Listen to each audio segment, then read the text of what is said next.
બસ આમ તો આજનો આ તમે જોયું છે તો પહેલો શબ્દ જ આભાર અભિવાદનનો છે. એટલે ગુજરાત સરકાર દ્વારા તાજેતરના બજેટમાં તમામ સસ્તા અનાજની દુકાનદારોને જે મળતા કમિશનમાં 23% પણ વધારે જ્યારે વધારો કર્યો હોય અને એનાથી બધા પરિવારજનો ખુશ હોય ત્યારે એમના અભિવાદનના કાર્યક્રમમાં આજે ઉપસ્થિત રહેવાનો અવસર મળ્યો છે.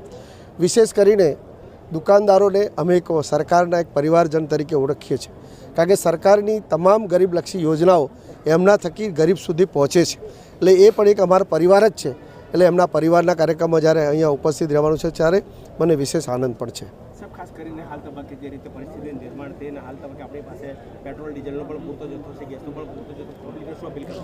બસ આમ તો વારંવાર સરકારના પ્રવક્તા દ્વારા અને સરકારના અધિકારીઓ દ્વારા ખાસ વિનંતી કરવામાં આવે છે કે જ્યારે યુદ્ધ જેવી પરિસ્થિતિ છે ત્યારે આજે મન કી બાતમાં પણ તમે જોયું કે આદરણીય વડાપ્રધાન મોદી સાહેબે પણ આ વાત કરી છે કે આપણે આવા સમયની અંદર સંયમતાપૂર્વક ખોટી અફવાથી પ્રેરાઈએ નહીં.